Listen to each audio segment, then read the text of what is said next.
అందరికీ నమస్కారం. ఇంటర్లింక్ నుంచి ఒక భారీ, చాలా పెద్ద అప్డేట్ వచ్చేస్తోంది. అదే వర్జన్ 5.0.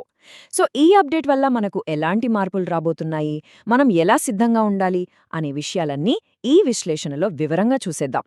ఇక ఏమాత్రం ఆలస్యం చేయకుండా లెట్స్ గెట్ స్టార్టెడ్. సిద్ధంగా ఉండండి, మన ప్రయాణానికి సమయం ఆసన్నమైంది.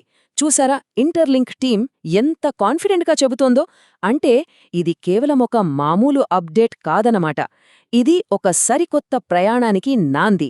మరి ఈ జర్నీలో మనకోసం ఏముందో చూద్దామా? అవును, మీరు వింటున్నది నిజమే. V5.0 లాంచ్కి కేవలం 5-10 రోజులు మాత్రమే మిగిలి ఉంది. అంటే మనం సిద్ధం కావడానికి అస్సలు టైం లేదు. ప్రతి ఒక్కరూ వెంటనే యాక్షన్ తీసుకోవాల్సిన సమయమిది.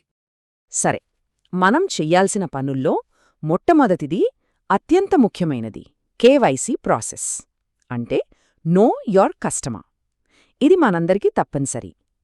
మరి ఈ ప్రాసెస్ను ఎలా పూర్తి చెయ్యాలో స్టెప్ బై స్టెప్ తెలుసుకుందాం. ఈ సిస్టంలో ఉన్న ఒక బెస్ట్ పార్ట్ ఏంటంటే వెరిఫికేషన్ ప్రాసెస్ చాలా ఫేర్గా, పారదర్శకంగా ఉంటుంది. మన మ్యాప్లో ర్యాండమ్గా ఒక క్యూరేటర్ను సెలెక్ట్ చేసుకుంటాం. వాళ్ళు ఎవరో మనకు తెలియదు, మనమెవరో వాళ్లకు తెలియదు. సో ఎలాంటి పక్షపాతానికి ఛాన్సే ఉండదన్నమాట. ప్రాసెస్ చాలా సింపుల్ అండి. ముందుగా మీకొక కేవైసీ స్లాట్ వస్తుంది. స్లాట్ రాగానే మీరొక ర్యాండమ్ క్యూరేటర్ను సెలెక్ట్ చేసుకోవాలి. ఆ తర్వాత మీ అప్లికేషన్ ఫిల్ చేయడానికి మీకు సరిగ్గా 24 గంటల టైం ఉంటుంది.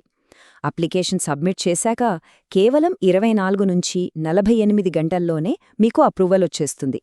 ఇంతకీ ఈ కేవైసీ ఎందుకింత ముఖ్యమంటారా? సమాధానం చాలా సింపుల్. ఎవరైతే కేవైసీని సక్సెస్ఫుల్గా కంప్లీట్ చేస్తారో వాళ్లకు మాత్రమే వెరిఫైడ్ ITLG టోకెన్లు వస్తాయి.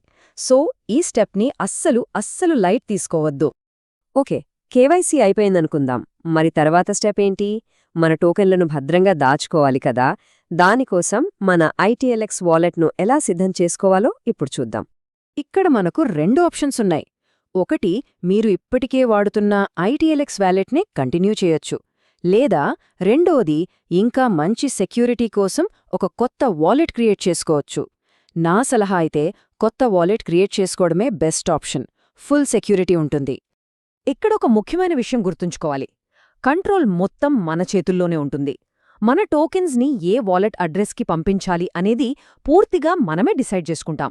అంటే మన ఆస్తులపై పూర్తి అధికారం మనదే. సరే, కేవైసీ అయిపోయింది, వాలెట్ రెడీ, టోకెన్లు కూడా మైగ్రేట్ అయిపోయాయి. ఇప్పుడు అస్సలు కథ మొదలవుతుంది. టోకెన్స్ మైగ్రేట్ అయిన తర్వాత మనకు ఏ కొత్త ఫీచర్స్ అందుబాటులోకి వస్తాయో తెలుసుకుందామా? మైగ్రేషన్ కంప్లీట్ అవ్వగానే మన ITLX వ్యాలెట్కి 2 సూపర్ పవర్స్ వస్తాయి. మొదటిది, మనం మన ITLG టోకెన్లను రిసీవ్ చేసుకోవచ్చు. ఇక రెండవది, స్టేకింగ్ ఆప్షన్స్ కూడా అన్లాక్ అవుతాయి.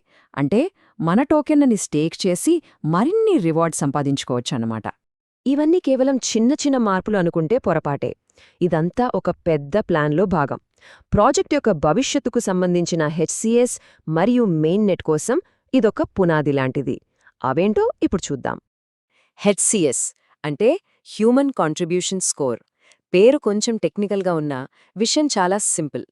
ఈ స్కోర్ ఆధారంగానే మనకు ఎన్ని ITLG టోకెన్లు రావాలి, ప్రయారిటీ లిస్ట్లో మన ర్యాంక్ ఎంత అనేది డిసైడ్ అవుతుంది. సో ఇది చాలా కీలకమైనది. మరి మన HCS స్కోర్ని ఎలా పెంచుకోవాలి? చాలా ఈజీ. క్రమం తప్పకుండా మైనింగ్ చేయడం, ఇంటర్లింక్ యాప్ స్టోర్లోని యాప్స్ వాడటం, ఇంకా ITLX సూపర్ వాలెట్లో ఉండే స్వాప్, ఫ్యూచర్ ఫంక్షన్స్ని ఉపయోగించడం ద్వారా మన స్కోర్ని ఈజీగా పెంచుకోవచ్చు. స్కోర్ ఎంత ఎక్కువ ఉంటే మనకంత మంచిది. సో మొత్తంగా చూస్తే ఈ V5.0 లాంచ్ అనేది ఒక గేట్వే లాంటిదన్నమాట. ఇది ఫ్యూచర్లో రాబోయే ప్రైవేట్ ఇంటర్లింక్ చైన్ L1కి, అలాగే కొత్త లిక్విడిటీ పార్ట్నర్స్కి దారి చూపిస్తుంది. అంటే ఇది ఒక ఆరంభం మాత్రమే. ఇప్పుడు మనం ఆలోచించాల్సిన ప్రశ్న ఒక్కటే. ఇంటర్లింక్ చైన్ లాంచ్ అవ్వడానికి సిద్ధంగా ఉంది. మరి ఈ కొత్త కేవైసీ సిస్టమ్, కొత్త వాలెట్లు, HCS స్కోర్ ఇవన్నీ కలిసి దాని ఎకోసిస్టమ్ను భవిష్యత్తులో ఎలా తీర్చిదిద్దబోతున్నాయి, దాని ప్రభావం ఎంత బలంగా ఉండబోతోంది, దీని గురించి ఆలోచిస్తూ ఉండండి.